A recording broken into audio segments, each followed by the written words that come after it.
Hello, and thank you for watching the box office news.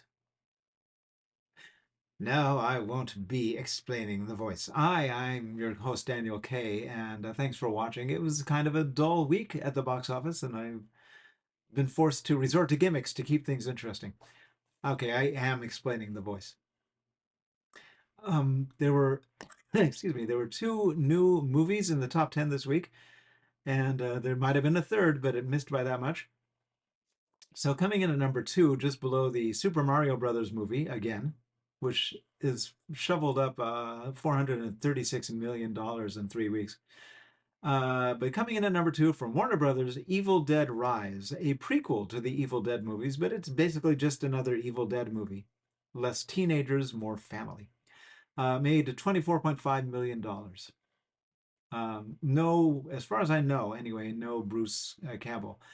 I remember reading somewhere Bruce Campbell said he wasn't going to be in it, but you never know with that guy. You just never know. Coming in at number three from Metro Goldwyn Mayer, a Guy Ritchie movie called The Covenant. Looks to be some sort of Guy Ritchie war movie. Guy who's a big action guy, and for some reason he's still directing movies. But Metro Goldwyn Mayer, Anyway, The Covenant made $6.4 million. Something in my throat. All right.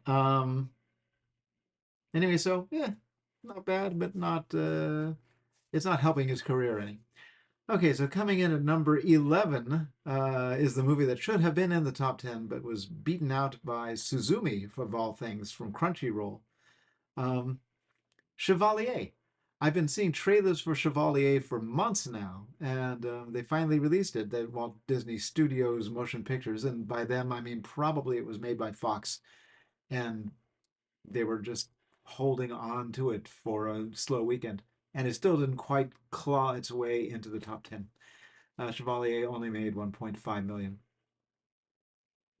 Looks like it's a pretty good movie. I've heard nothing but well, I've heard nothing, but I'll bet it's a pretty good movie. Anyway, very slickly made from the trailer. So maybe you should go and see it and see if you can bump it into the top 10 next week. All right, so there is your top 10. Coming in at number 54 in its 8th week of release, all the way down at the bottom of the chart, which is where I love to dwell. Uh, you might remember La Civile. La Civile this time made $56 on one screen. It's down 93% from last weekend, and that can't be good.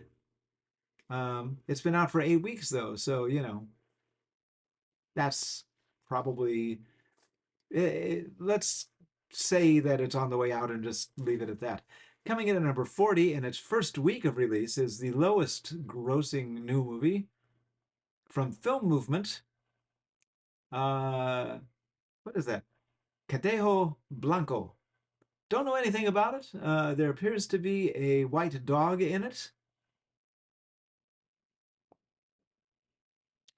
It made $3,562 on its one screen, which is certainly a much better than La Civile. But then this is an opening weekend. The dog has had its day, and it's all downhill from here. Alas. Well, thank you for watching the box office news. It was a pleasure being here with you, and I will be here with you again next week. Perhaps having even more pleasure. I'm wearing pants. Just relax. Bye for now.